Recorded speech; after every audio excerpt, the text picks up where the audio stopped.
Many students who pursue a degree in psychology are drawn to this discipline due to their interest in the diagnosis and treatment of mental health conditions.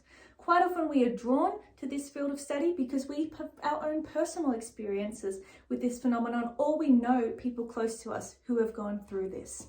Understanding and being able to pathologize behaviors is a really important thing in ensuring people get the treatment that they need.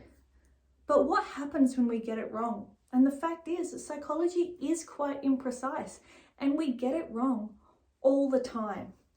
While in recent years, we have made a lot of headway in trying to ensure that we get it right more often.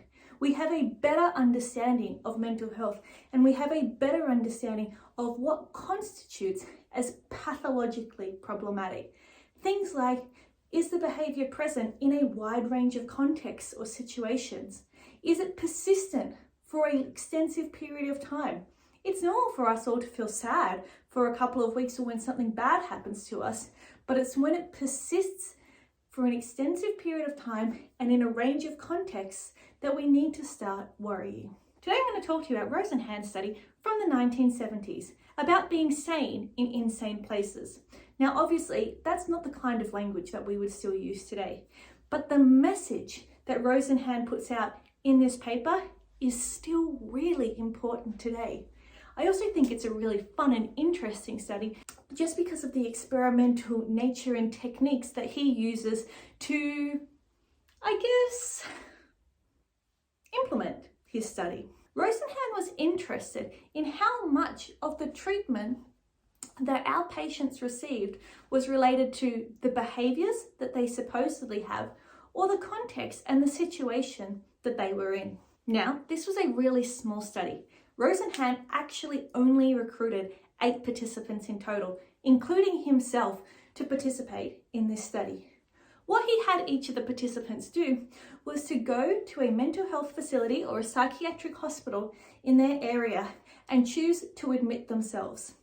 As they were going through the admission process, every single patient reported the same single symptom, that they were hearing a voice in their head that said words to them like empty, hollow, and thud. Outside of this single symptom, all participants were told to respond normally, and I don't use that word lightly, based on their own experiences in their everyday life. So they were only pretending to have one single symptom. Now, you might be thinking to yourself, well, hearing voices is a known concern, and it is quite often linked to psychiatric conditions, or at least we know that it is a hallucination because it is something that differs from the experience that most of us receive. A single voice with everything else in their lives going normally does not necessarily raise a flag of concern. However, in Rosenhan's study, what happened was that every single participant was admitted into the hospital, into an inpatient facility, and all but one of them was given a diagnosis of schizophrenia. Now, as we discussed in class, the diagnostic criteria of schizophrenia is quite extensive, and while this single symptom would align with some of the diagnostic criteria, it certainly does not account for all of the diagnostic criteria. Once each participant had been admitted, Rosenhan tasked them with behaving as they normally would, with the goal of getting discharged as quickly as possible. So what were the results of this? On average, participants actually stayed in inpatient treatment for about 19 days. While this time ranged from about 7 to 52 days, most of them were in there for approximately 3 weeks. And perhaps more concerningly, not a single one of them was picked up as faking their condition. When they were discharged, they were all still discharged with that diagnosis of schizophrenia. What I think is particularly interesting about this is while the hospital staff didn't realize that these people were faking it, the patients themselves that they were sharing the inpatient facilities with voiced their concerns that these people were not in fact mentally ill. Perhaps most concerning and really quite saddening is that when these pseudo patients tried to communicate with staff gave them really jilted responses that showed that they weren't in fact listening to what they were saying at all.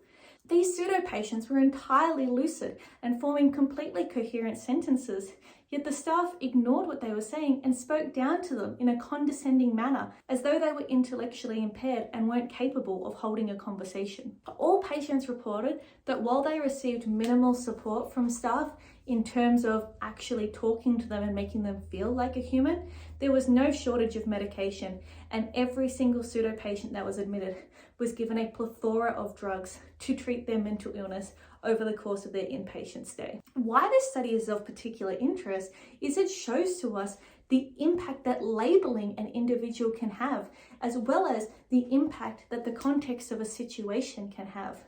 Every single one of these hospital staff members assumed that these people were mentally ill, because why else would they be in an inpatient facility?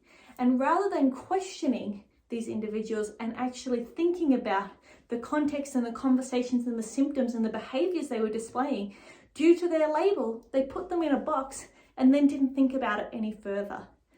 This is still a problem when we think about mental health conditions today. While as a society we have made a lot of improvements, we still have a long way to go. In fact, if you are interested in pursuing this topic, which I think is a really interesting one, I would challenge you to think in what other contexts and situations is labeling potentially a bad thing.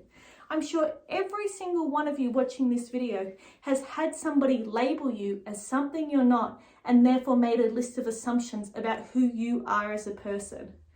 The impact of labeling individuals is seen across society in a whole range of areas.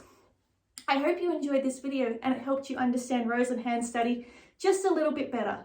If you choose this as your journal or essay, I really look forward to reading it. Bye!